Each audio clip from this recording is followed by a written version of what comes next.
Let me tell you a story about two crazy cops and what happened not long ago. You see, I am a widow mourning my late husband. We are immigrants from Honduras. 35 years ago, we came to the United States with nothing but 2 toddlers, 2 suitcases, and the belief that if we worked hard, we would belong. My husband Miguel made a name running the Delgado funeral home. We buried police officers, firemen, soldiers. We paid our dues. And now I was in the front seat of the lead car in our funeral convoy, holding my rosary, heading to bury him. Our family convoy had 8 cars. My son Ernesto drove me. Behind us was my daughter Lydia with her albino son Eli. Then came my brother-in-law Hugo, who is a little person, riding with his wife and our pastor. My youngest Maya rode in the van carrying Miguel's casket. We were immigrants, yes, but we were more American than half the people who told us to go back. Miguel ran the Delgado funeral home, serving the community, including police families. We buried more fallen officers than I can count. That morning, the road stretched like ribbon under gray skies until red and blue lights lit up ahead. A checkpoint, Highway 47. I didn't think anything of it at first. Must be a random check. I'll just show them my license. They won't make trouble, right? I clutched Miguel's rosary harder. The officer who stepped up didn't look like he was in a mood for anything but power.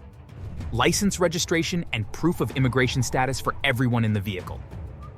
What? We're headed to a funeral. This isn't a border zone. Did I stutter? Then he tapped the glass. 2 more officers approached the other cars. One was barking at my brother-in-law Hugo, who had just stepped out to stretch. Hey, didn't know we had a hobbit in the caravan. You off to Mordor or Mexico? My name is Hugo Delgado. I was born in El Paso, and I pay more taxes than your beer-bloated ass ever will. Whoa! Attitude on the short stack, In another car, I saw Eli, my 10-year-old albino grandson, crying. His mother Lydia was yelling, pointing at his medical bag. He had type 1 diabetes and albinism. The sun hurt his eyes. His pump was in the bag, and the officer had thrown it into the grass. He needs that. He needs his insulin. Chill. Frosty the Snowman Jr. can wait. Y'all look like a powdered donut gang. That broke me. You are hurting my family. This is funeral. And I'm not convinced you're even here legally, Grandma.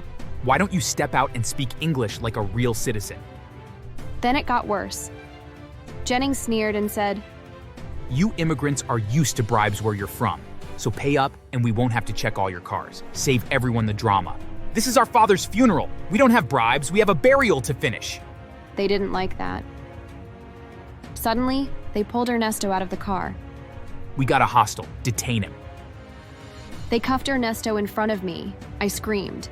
They detained 5 of us, including Pastor Luis and the mortuary driver. Said they'd verify immigration status. They never called ICE, never called immigration services. Because this wasn't official. This was something else. It lasted 4 hours. No food, no water. Eli's sugar crashed. Lydia cried in a ditch with him wrapped in Miguel's funeral blanket. They tore open the casket van to inspect it. They made me sit in the dirt. They humiliated us. But Maya didn't panic. She recorded everything, every word, every insult, every laugh, the badge numbers, the checkpoint signs, barely taped together, printed from a home printer. Because Maya wasn't just Miguel's youngest daughter. She was an investigative journalist. 2 weeks later, the footage aired on 3 major news networks. Unauthorized immigration checkpoint targets mourning family. And below that, Delgado family, longtime funeral home operators for police departments. The footage went viral.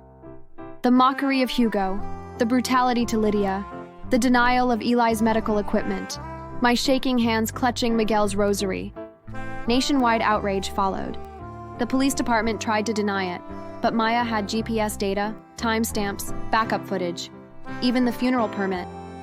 That checkpoint was illegal. What the hell were you thinking?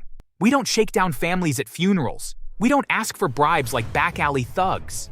We thought they were undocumented, Chief. They're American citizens. One of them buried your cousin, Jennings. Get the hell out of my precinct. All 3 of you. You're done. Officer Jennings, Carlisle, and Murdoch were suspended, then quietly fired. Still, we thought it was over. We buried Miguel. We cried. And then, we got the invitation. It was only later in the new Maya had an evil plan. She had decided to get revenge she planned, and we got a letter. The letter was gold-trimmed and sealed with wax. To the Delgado family, you are invited as honored guests to the Boxing for Better Futures charity match, supporting immigrant families and awareness for disabilities in law enforcement. It looked legit. The guest list included celebrities, news anchors, even the mayor. They want us to present the community award in front of the cameras. So they're honoring us? Miguel would have wanted us to go. We agreed. We didn't know what was coming except Maya. The night of the match, lights, cameras, red carpet. They even had a banner with Miguel's face on it. In loving memory of Miguel Delgado. We were seated ringside. A few former officers stood in a corner, nervously glancing around. Hugo nudged me. Recognize anyone? Officer Jennings, Carlisle, Murdoch, all in gym gear. Wait, they were fighting? Then the announcer stepped in. Tonight's main event. In the red corner, former officers and self-declared border boys. And in the blue corner, 2 para-athlete champions. Meet Zion and Nova, fully equipped in military-grade exoskeleton suits, fighting for justice and for fun. Cheers exploded. The officers' faces dropped. Nova was an Afghan vet, double amputee, now faster than any able-bodied boxer. Zion was a cerebral palsy survivor with titanium arm braces, and both of them were ripped. This is a setup. Not illegal. They agreed to it. Charity match, waivers signed. The bell rang. The match wasn't even close. Zion danced around Carlisle like wind, jabbing until the ex-cop collapsed from exhaustion. Nova cracked Jennings across the chin, legally, 3 times in under 10 seconds. His mouthguard flew into the camera pit. Murdoch tried to flee the ring. They brought him back in. We watched the very men who mocked our blood-cry uncle in a ring they couldn't control, pummeled in front of hundreds. I never knew Karma wore boxing gloves. When it ended, Zion lifted Eli onto his shoulder and pointed to the camera. This is for every kid who gets mocked for how they were born. We fight better. We love harder. The crowd roared. Backstage, the cops were helped out by paramedics. You tricked us. No, you signed up. That's the beauty of free will. Now you know what it's like to be powerless, yes? To be laughed at. You feel that. He didn't answer, just winced as Nova walked past. See you in therapy, cowboy. As Maya edited the footage for her documentary, another betrayal hit. Jennings had filed a complaint, accusing us of defamation and inciting violence against officers. The footage shows clear misconduct. This court dismisses the complaint. And Officer Jennings, your face may be bruised, but your conscience should hurt worse. Maya's documentary. Checkpoint, Blood and Borderlines was nominated for an Emmy. The Delgado Funeral Home became a symbol of grace and quiet power. We now specialize in immigrant funerals, offering free services for those who can't afford them. Nova and Zion run a gym for disabled youth funded by anonymous donors, one of them clearly being our mysterious benefactor behind the match. Justice didn't come in a courtroom. It came in public, brutal, poetic glory. And Miguel? He would have smiled. They tried to bury us in shame. They tried to humiliate the weak, the sick, the grieving. But we rose. We had cameras instead of weapons. We had stories instead of fists. And when fists came, they were not ours. But they were righteous. Thanks for watching. We have a lot of good cops out here, but among the good guys, we had 3 crazy ones: Jennings, Carlisle, and Murdoch.